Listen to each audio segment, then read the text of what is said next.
Hi friends, welcome back to our channel smart పక్షిత. ఈరోజు మన రెసిపీ వచ్చేసి ఆవకాయ ఇడ్లీలా. నేను ఎక్కడ వినలేదండి పేరు. భలే తమాషాగా ఉంది కదండి. ఛాన్సే లేదు. తప్పకుండా ట్రై చేసి తీరాల్సింది ఈ ఆవకాయ ఇడ్లీ. ఆవకాయ ఇడ్లీ ఒకటే కాదండి, మరో 2 రెసిపీస్ని చూపించబోతున్నాను. ఇడ్లీ బ్యాటర్తో 3 రకాల ఇడ్లీస్ని ఎలా ప్రిపేర్ చేసుకోవాలో ఈ వీడియోలో చూపించబోతున్నాను. అంతకంటే ముందు మన ఛానల్ని ఎవరైనా సబ్స్క్రైబ్ చేసుకోకపోతే సబ్స్క్రైబ్ చేసుకొని పక్కనే ఉన్న బెల్ ఐకాన్ని క్లిక్ చేయండి.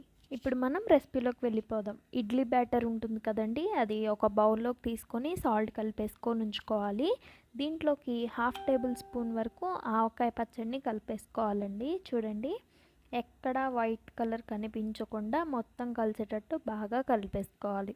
ఇప్పుడు ఇడ్లీ ప్లేట్స్ ఉంటాయి కదండి, అవి నీళ్ళతో కడగాలి. నీళ్ళతో కడిగిన తర్వాత వేయించుకున్న జీడిపప్పుని పెట్టేసి దానిపైన ఈ ఆవకాయ బ్యాటర్ని వేసుకోవాలి. ఈ సమ్మర్ సీజన్లో ఆవకాయ ఇడ్లీలు ఖచ్చితంగా ట్రై చేసి తీరాల్సిందేనండి. ఇప్పుడు మనం పాలక్ ఇడ్లీని ఎలా చేసుకోవాలో చూద్దాం. ముందుగా పాలకూరని పావు కట్ట వరకు కట్ చేసుకొని శుభ్రంగా కడిగేసుకొని మిక్సీ వేసుకొని ప్యూరీలాగా ప్రిపేర్ చేసుకోవాలి. చూడండి, వీడియో క్లిప్లో చూపిస్తున్న విధంగా ఈ విధంగా ప్రిపేర్ చేసుకొని పక్కన పెట్టేసుకోవాలి.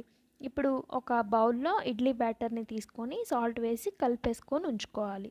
ఇలా కలుపుకున్న తర్వాత పాలక్ ప్యూరీ కూడా దీంట్లో వేసుకొని మొత్తం కలిసేటట్టు బాగా కలిపేసుకోవాలి. ఇప్పుడు మరొక ఇడ్లీ ప్లేట్ని తీసుకొని శుభ్రంగా కడిగేసి దీనిలో కొంచెం కొంచెం నువ్వుల్ని వేసుకోవాలి. ఇలా నువ్వులు వేసుకున్న తర్వాత దీంట్లోకి పాలక్ ఇడ్లీ బ్యాటర్ని దీంట్లో వేసుకోవాలి. ఇలా మొత్తంని ఫినిష్ చేసుకొని పక్కన పెట్టేసుకోవాలి. చాలామంది పిల్లలు ఇడ్లీ అంటే తినరు, ఆకుకూరలు అంటే తినరు కదా. ఇలా ట్రై చేసి పెట్టండి, తప్పకుండా తినేస్తారు.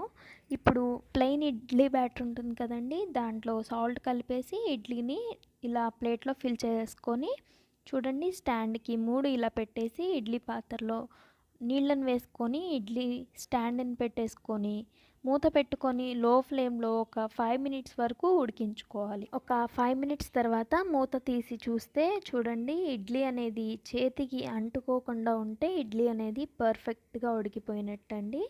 చూడండి, చెయ్యిని తడి చేసుకొని మాత్రమే ఇడ్లీ చూసుకోవాలి.